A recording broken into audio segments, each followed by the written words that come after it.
All right. I want to talk about deal sourcing. So this is a training. I want to walk through the method that we're using for a couple of types of deal flow. Part of it is some of the deal flow that we're getting when it comes to people who want to sell their business. Other parts is when we're investing in deals on the private equity side, which is a majority. So majority of deals that we're doing right now are less, acquisitions and more.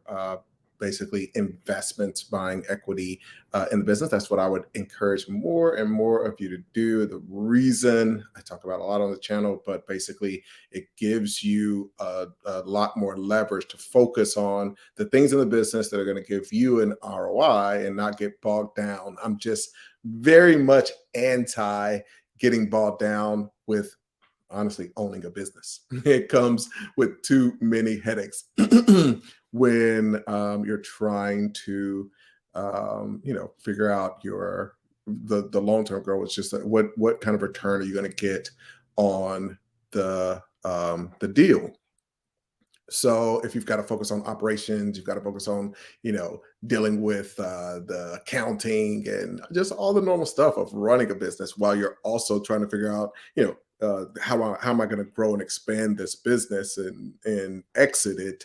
That becomes a lot more work. I think that is the thing that private equity gets right, where they want to put management in place and then they go to work figuring out how are we going to exit this business at the highest possible multiple. That's what I want for y'all. So when it comes to generating deal flow, historically, it's always been done by networking. You go back pre 1950s, just everything was networking.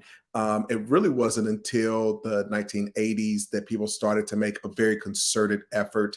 I've talked before about that conversion from being in corporate raiders into a rebranding of private equity.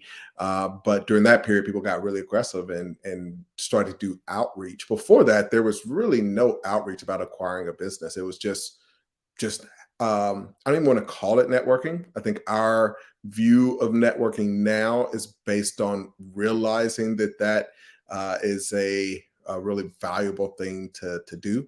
Before it was just the way business worked. It wasn't this specific thing where people were saying, "Oh, you're going and we're going to go network."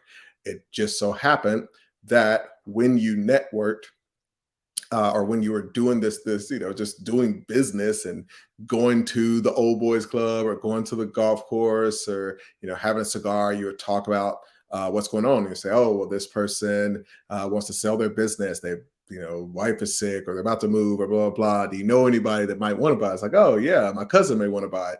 And so everything was really connected that way. And it's interesting because I get people today that come in, they're like, yeah, I'm not really great at the networking thing. I'm an introvert. Well, truth is, I'm an introvert. So I want to talk about, how do you create this deal flow? We're in a very amazing times when it comes to just being able to touch people and generate deal flow because of social media. And that's become a big part of between the funds, between Good Merger, between the folks in the holding company, a big part of what I want all of you to be doing. So I want to walk through, it's basically 5 steps that we use to build relationships and essentially network. But I like to call it just making friends. I don't even like calling it networking, because the goal is that everybody that you're touching just becomes a lifelong kind of friend. So I'll talk about me being an introvert first. So in high school, I was very much introvert, very quiet. A big transition came for me when my dad, who was in ministry, he got invited to do this thing, which was a fundraiser, and Bill Clinton was going to be there. A lot of people were there, like Bill Clinton, John Legend, just a lot of people there. So it's this big fundraiser. And he brought a bunch of kids. We almost didn't make it. It was like in Nashville. We were coming up from Chattanooga, and the bus, like back then, if you were like ever, if you ever did like church trips and things like that, if you go on a church trip, you know, like half the time a bus is breaking down or the van isn't working, or at the very least, you're in there and the air conditioning ain't working.